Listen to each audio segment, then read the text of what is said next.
Okay बेटा, तो oxidation number क्या है? द फॉर्मल और apparent charge which an element would have in a compound. अच्छा, ऑक्सीडेशन नंबर के मतलब एक और पॉइंट याद रखेंगे कि आप ऑक्सीडेशन नंबर या ऑक्सीडेशन स्टेट जो होती है बेटा ये वेरी करती है। इसका मतलब ये है हमारे पास कि जो ऑक्सीडेशन स्टेट है ये वेरिएबल है, यानी कि कभी पॉजिटिव हो सकती है, नेगेटिव हो सकती है, जीरो हो सकती है। ठीक है, ये compound to compound oxidation state change होती रहती है। ठीक है, देखिए ऑक्सीडेशन स्टेट जो है ये वैलेंसी से डिफरेंट है। वैलेंसी फिक्स्ड होती है, ऑक्सीडेशन स्टेट जो है वो वेरिएबल होती है। वैलेंसी पॉजिटिव नेगेटिव नहीं होती, जीरो हो सकती है लेकिन पॉजिटिव नेगेटिव नहीं होती। लेकिन जो हमारे पास वैलेंसी है वो हमारे पास जो है फिक्स्ड होती है और वो नेगेटिव पॉजिटिव नहीं होती, जीरो हो सकती है। ऑक्सीडेशन नंबर हमारे पास उसमें ये चेंजेस होते हैं। अच्छा, अब इसके रूल्स हम डिस्कस करने जा रहे हैं, rules to determine oxidation state. ठीक है, ऑक्सीडेशन स्टेट जीरो तीन केसेस में होगी बेटे, याद रखिएगा। There are three situations.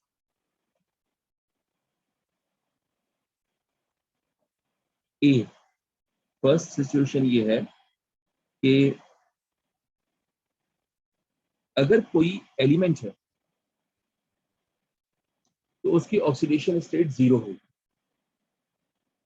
जैसे मिसाल के तौर पर हमारे पास है हाइड्रोजन, सोडियम, ऑक्सीजन, पोटाशियम, ये सारे एलिमेंट्स हैं। तो एलिमेंट्स होने की वजह से इनकी ऑक्सीडेशन स्टेट क्या होती है? जीरो। बेटे इसी तरीके से हमारे पास यहाँ पर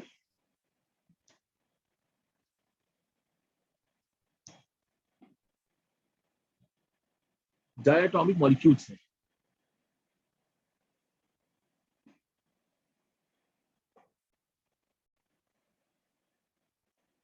अभी डायटॉमिक मॉलिक्यूल्स कौन कौन से? जैसे H2, N2, O2 और X2 में चार हेलोजन आ गए। तो बेटे इन सब की भी ऑक्सीडेशन स्टेट क्या ली जाती है? जीरो ली जाती है। और बेटे इसी तरह से हमारे पास कोई कंपाउंड है तो कंपाउंड की ऑक्सीडेशन स्टेट भी जीरो होगी। जैसे हमारे पास एक कंपाउंड है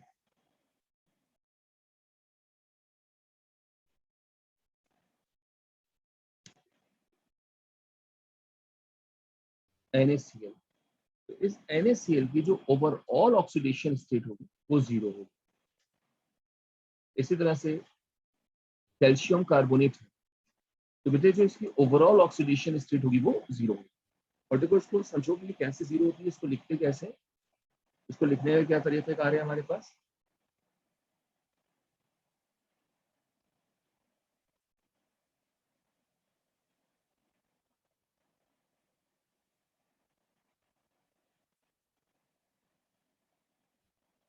देखो हम ऐसे लिखेंगे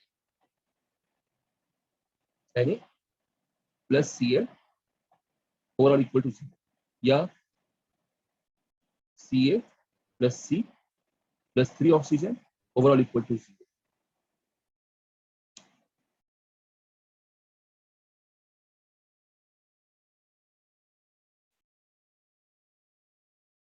इसी तरह से रूल नंबर 2, देखिए अगर कोई पॉली एटॉमिक आइन,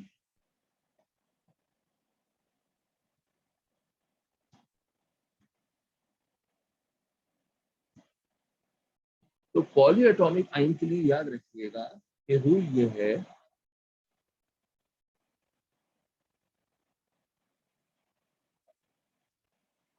सम ऑफ ऑक्सीडेशन स्टेट्स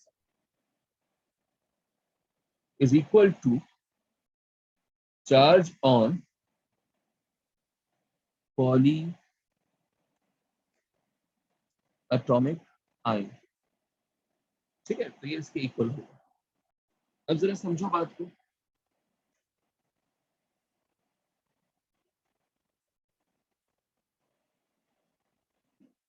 एक एग्जाम्पल के जरिए बात को समझते हैं।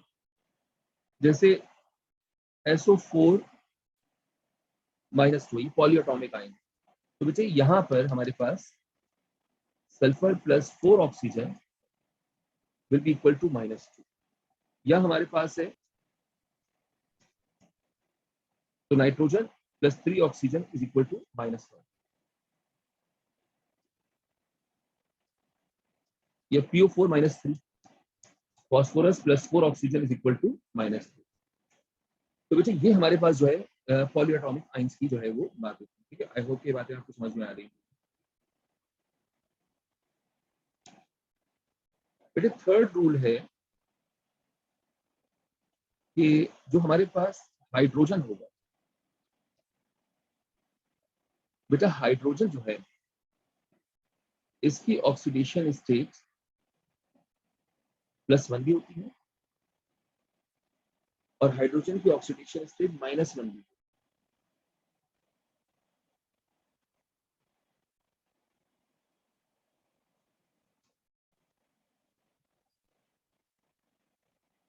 +1 कब होती है?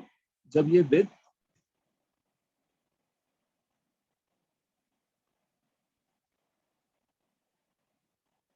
Non matter. और -1 कब होती है? जब ये विद मैटर्स। जैसे फॉर एग्जाम्पल अगर मुझे बात करनी है HCl की, तो यहाँ पे बेटे क्लोराइड, अब ये क्लोराइड जो है वो एक नॉन मेटल है, तो लिहाजा यहाँ पे हाइड्रोजन की ऑक्सीडेशन स्टेट +1 होगी। लेकिन अगर बात करते हैं हम सोडियम हाइड्राइड की,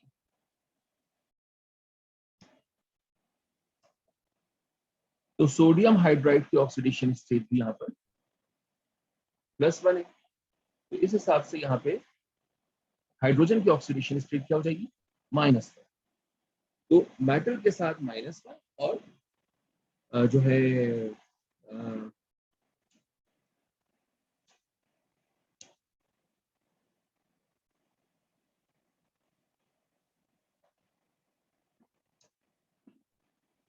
नॉन मेटल के साथ +1। अच्छा भाई, अब आइए फोर्थ रूल की तरफ। भाई रूल नंबर 4 क्या है? भाई रूल नंबर 4 ये है कि ऑक्सीजन जो है देखिए उस पे आप जब भी देखिए आपके पास यहाँ पे समझिएगा कि ऑक्सीजन की मेजर केसेस या जो स्टेबल ऑक्सीडेशन स्टेट है वो -2 है और हम इसको नॉर्मल ऑक्साइड कहते हैं। देखिए अब आपको 99% केसेस के अंदर जब आपको ऑक्सीजन की जगह कुछ रखना होगा तो आप -2 रखोगे, ये बात ध्यान में रखना। हाँ, लेकिन कहीं कहीं पर ऑक्सीजन की ऑक्सीडेशन स्टेट आप -1 भी देखेंगे, ऐसा पर ऑक्साइड में। इसी तरह से आप ऑक्सीजन की ऑक्सीडेशन स्टेट कहीं -1/2 भी देखेंगे, ये सुपर ऑक्साइड्स में होता है जनरली। मुझे ऑक्सीजन के साथ ही इसी के नीचे एक मेंबर होता है इसका, सल्फर।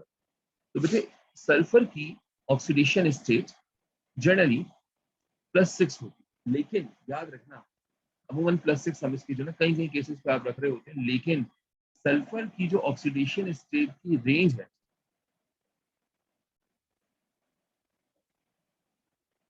बच्चों वो रेंज -2 से लेके +6 तक।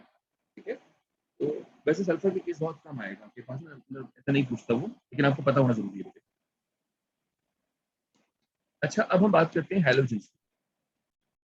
बच्चे अगर हम बात करें हैलोजन्स की तो हैलोजन को हम X से रिप्रेजेंट करते हैं और ये हमारे पास 4 हैं, फ्लोरीन, क्लोरीन, ब्रोमीन, आयोडीन। और बेटे इन सब के ऊपर -1 चार्ज होता है, right, most of the cases के। अच्छा, फ्लोरीन का मामला ये है कि fluorine is the most electronegative element, तो ये ऑलवेज -1 होगा। जबकि इन तीनों का मामला ये है कि मोस्ट ऑफ द केसेस में ये हमारे पास जो है -1 होगा, लेकिन कहीं कहीं पर जो है आपको ऐसा भी मिल सकता है कि ये आपके पास +1। मैं आपको बताता हूँ बेटा एग्जाम्पल के जरिए। जैसे अगर हम बात करें HOCl,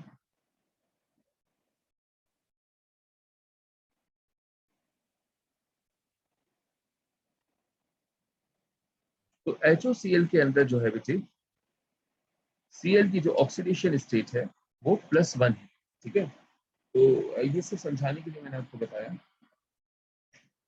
ये हाइपो, इसे वरना HOCl3 है वगैरह वगैरह, इसकी एग्जाम्पल है आपके पास HClO3 वगैरह।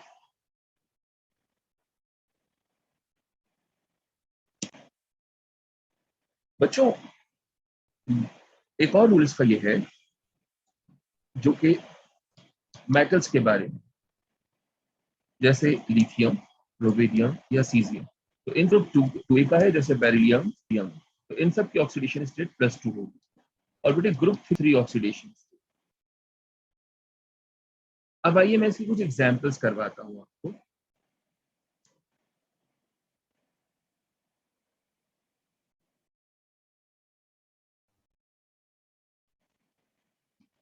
जैसे we need to find out the oxidation state of Mn in KMnO4।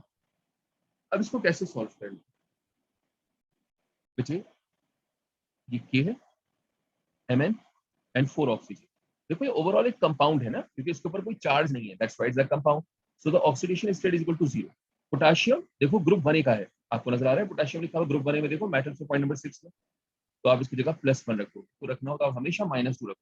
तो बेटे ये प्लस का 1 एज इट इज रहा 0, -8 प्लस का 1 -7, और इस -7 को जब आइए बच्चे एक और एग्जाम्पल करते हैं ताकि कॉन्सेप्ट मजीद क्लियर हो सके।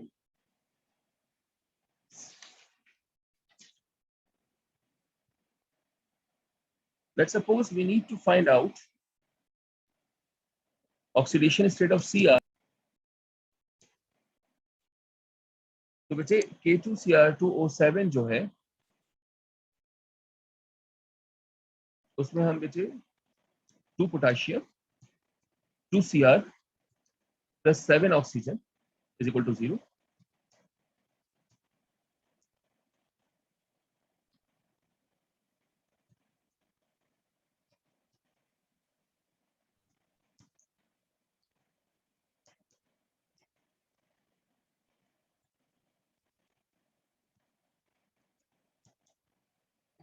तो बेटे Cr इज इक्वल टू +6। अब बेटे यहाँ पे एक और चीज समझेंगे, एक और एग्जाम्पल।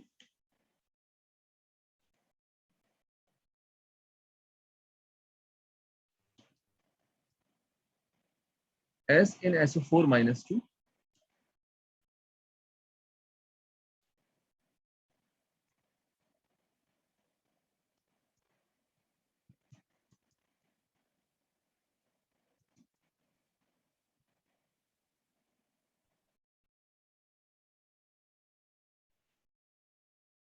तो आप देखिए मैंने क्या किया यहाँ पे, जो ओवरऑल चार्ज था मैंने उसके इक्वल लिया इसको, O की जगह -2 रखा, और बेटे हमारे पास जो आंसर आया वो क्या आया, राइट, +6।